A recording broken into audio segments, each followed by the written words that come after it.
사도행전 9장 1절로부터 9절까지 봉독해 올리는 동안 영적 세계가 열릴 줄로 믿습니다.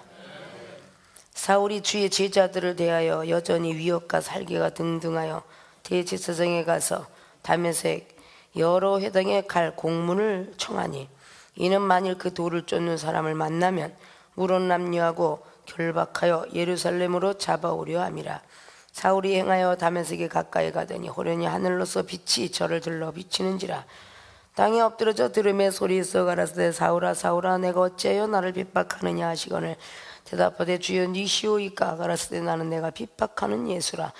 내가 일어나 성으로 들어가라. 행할 것을 내게 이를 자가 있느니라 하시니, 같이 가던 사람들은 소리만 듣고 아무도 보지 못하여 말을 못하고 섰더라.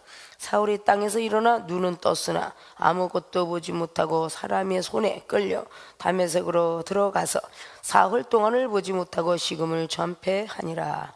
아멘. 오늘 본문 말씀의 제목은 성령의 은사를 인정하자라는 본문 말씀의 제목 가지고 저와 여러분이 은혜를 나누면서 여러분 자신도 깨닫고 여러분 깨닫는 영을 통하여서 복음을 전파하는 종들이 되시길 주님 이름 부탁을 드립니다. 은사는 성령께서만이 허락하시고 그분께서 하시는 일이라고 성경은 기록하고 있습니다.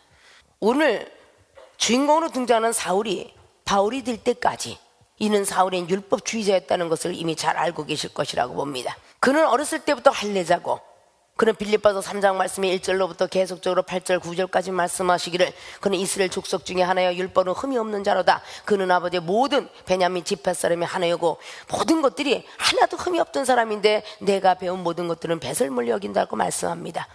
그 모든 것들을 왜 말씀할까? 그는 율법주의자였고 로마의 시민권을 어렸을 때부터 가졌다고 말합니다.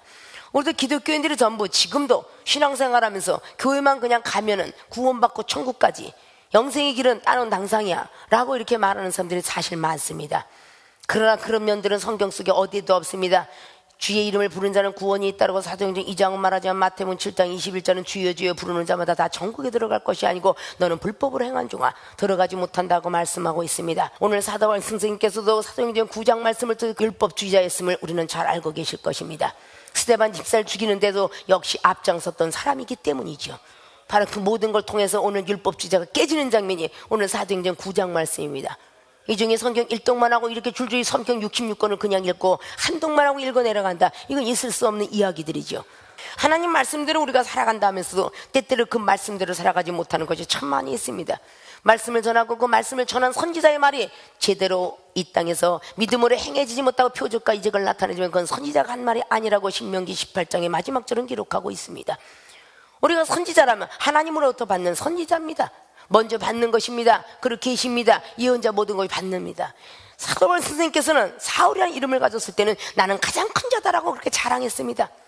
그러나 본인이 성령을 부여받고 난 바울이다 작은 자다라고 말씀을 했다는 것입니다. 성령의 은사를 인정하자 이런 말씀이 오늘 사울이 변했던 사건입니다.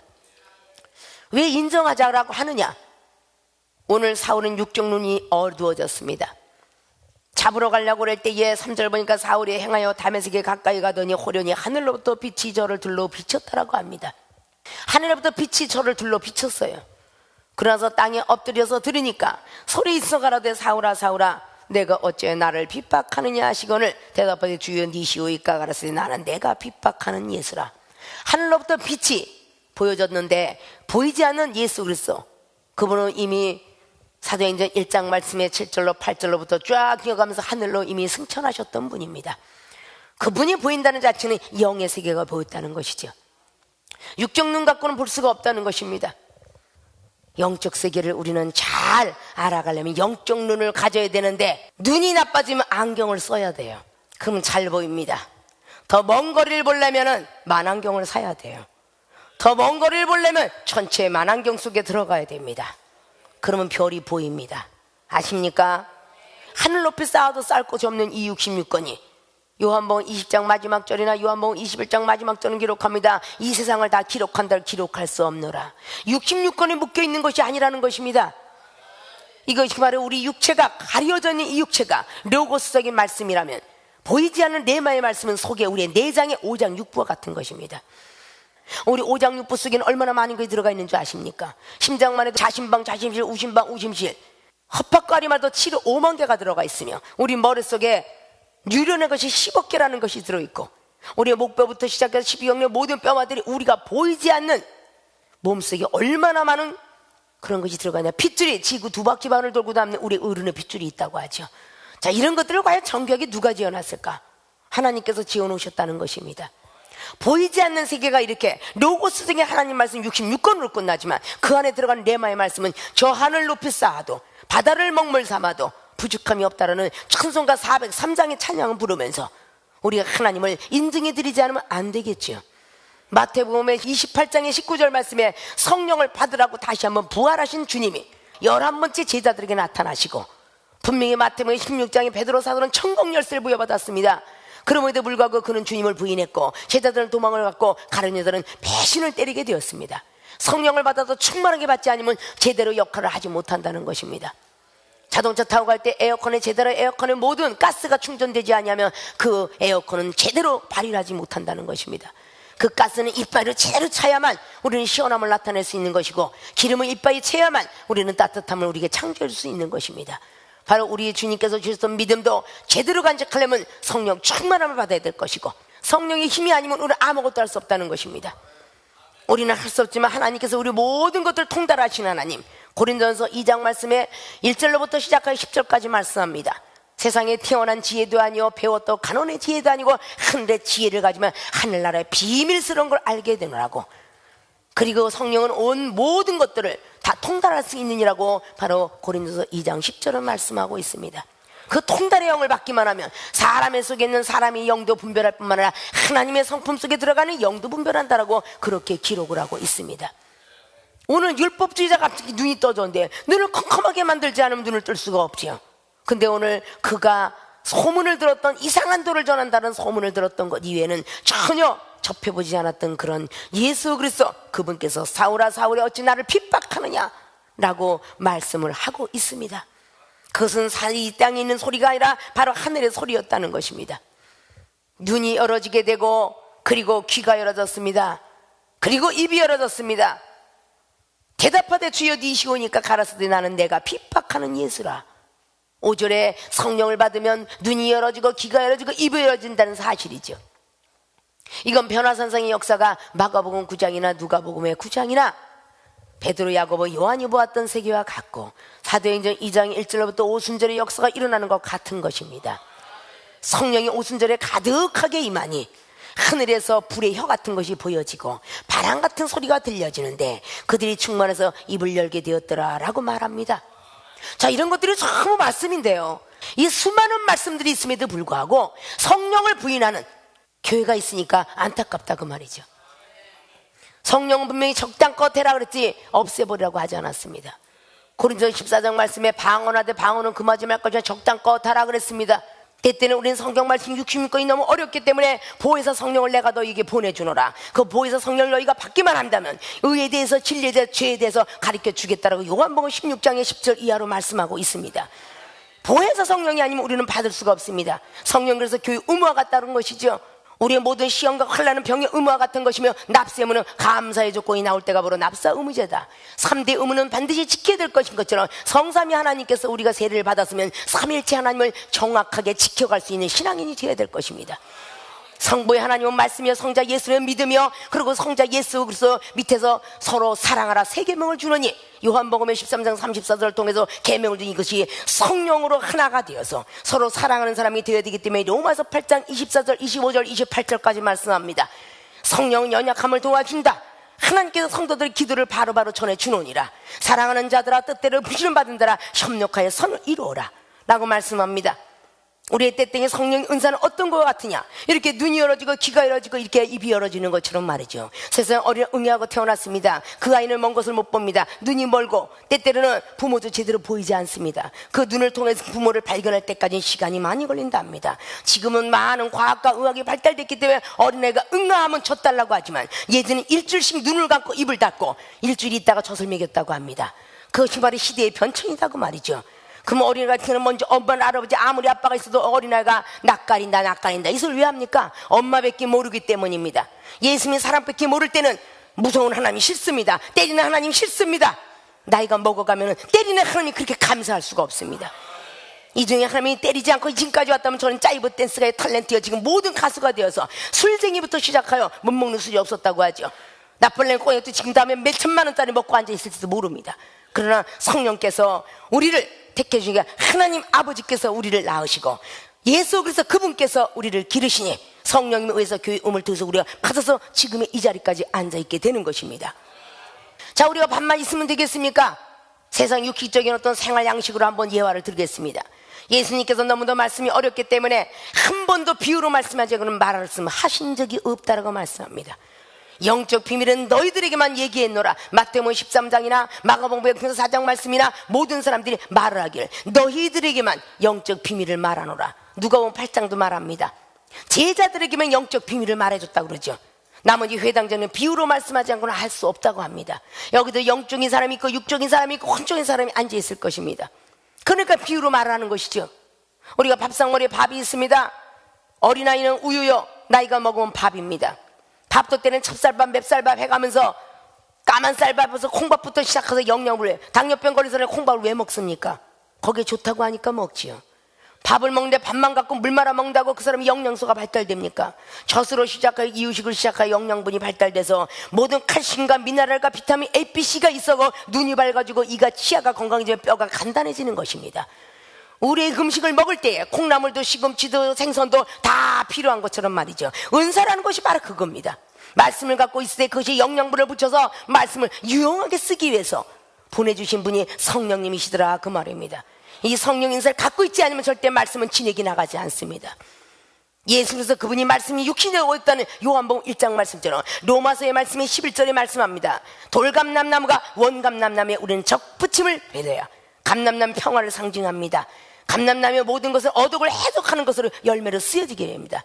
왜 감람나무 잎새를 물고 왔던 비둘기의 역사가 일어납니까? 노아의 방주에서 마지막에 감람나무가 평화에 상징하면서 감람 잎새를 물고 왔을 때 노아의 방주에 문을 열게 되었다는 것이 성경 창세기의 말씀입니다.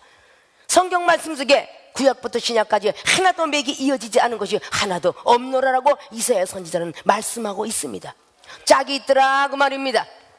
전기 코드골드 플러그와 콘서트가 짝이 없는 것 봤습니까? 짝이 이어져야 불이 스파크가 들어오게 마련입니다. 플러스 마이너스가 다 되어야만 전기줄이 이어지게 되며 수도꼭지 다 이어져야만 우리가 수도가 나오게 됩니다.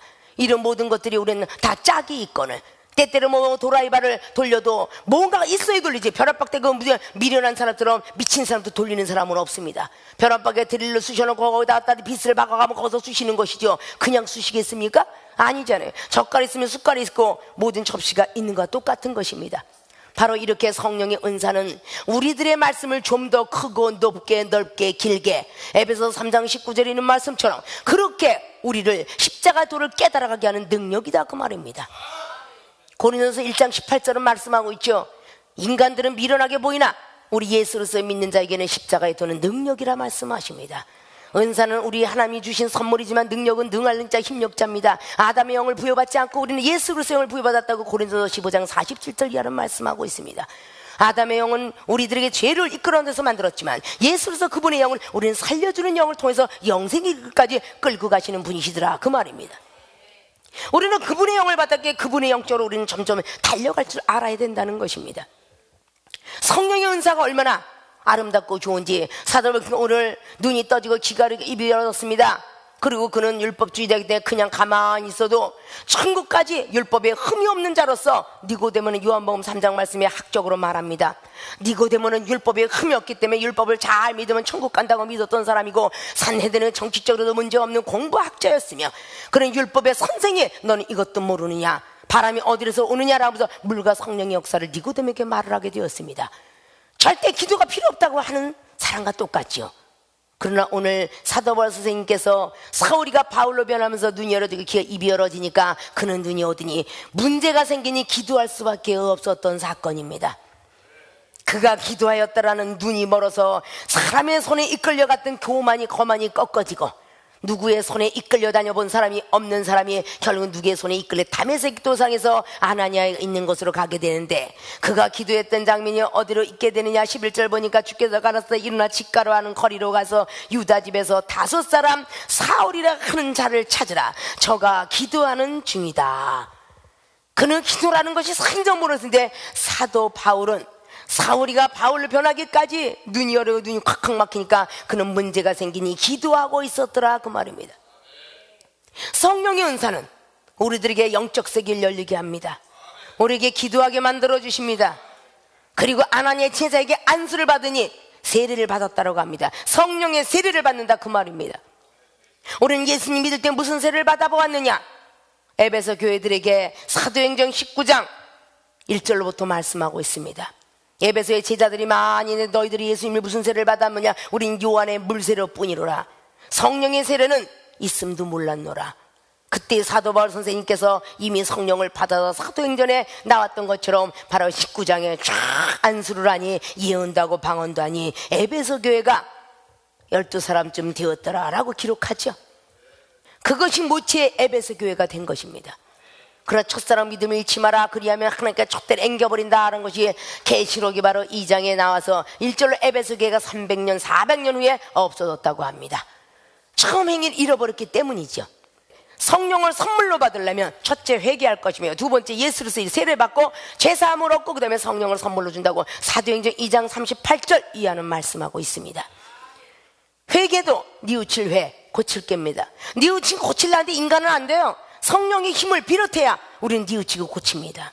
죄를 알려줘야만 우리는 고친다, 그 말입니다.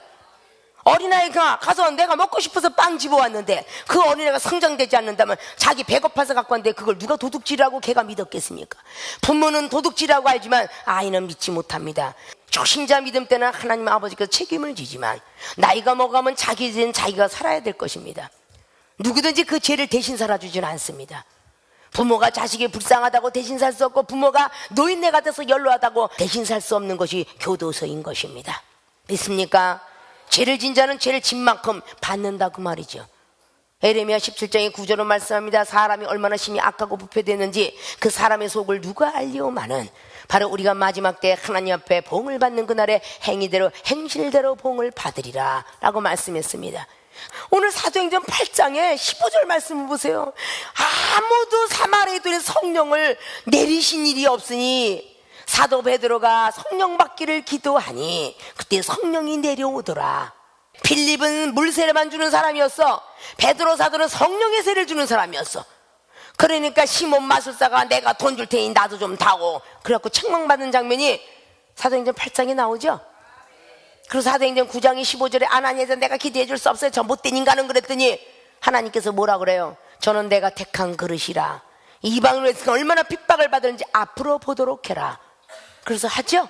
그리고 9장 22절 이하로 내가 이제까지 율법주의자와 같이 함께 동고동락을 했는데, 이야, 하늘의 세계를 보고 듣고 느꼈던 사람하고 친구 좀 돼보자. 그리고 사도 바울이가 12제자를 찾아갑니다. 안 받아들이려고 했더니 바나바가 옆에서 중보하죠.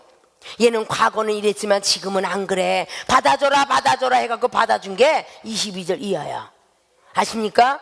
그래서 멋진 사도 바울로 탄생되는 겁니다. 성령의 은사를 받으니까 고린도전서 9장의 21절 이하로 헬라인은 헬라인답게 율법 없는 자 율법 없는 자에게 그들 중에 한 명을 구원하기 위해서 그렇게 전하노라. 로마서 6장의 23절에 사도 바울 선생님은 성령의 은사를 받고 나서 얼마나 감사한지, 성령의 은사는 영생이니라, 죄의 섹스는 사망이라고 말씀했습니다. 거룩한 새로운 영으로 가기 위해서 성령의 은사는 받아야 되느니라. 오늘 사도행전 9장에 깨진 사도 바울 선생님의 모습은 고린도서 9장 15절에도 말씀합니다. 하나님께서 나에게 은사 주신 게 너무도 말없이 감사하다. 독생자 아들을 주셨는데 우리에게 은사를 주지 않겠느냐? 로마서 8장 31절 이하로 말씀하고 계십니다. 오늘 성령의 은사를 인정하자. 왜? 라는 말을 한다면 눈이 열어지고 귀가 열어지고 입이 열어지고 기도를 할 수 있고, 무엇 때문에? 복음을 전하기 위해서 받아야 되겠죠. 어떻게? 무릎 꿇고 기도하고 아나니 지색 안수 받으면 내려진다는 거죠. 언제? 성령이 충만할 때, 하나님 부르실 때에. 믿습니까?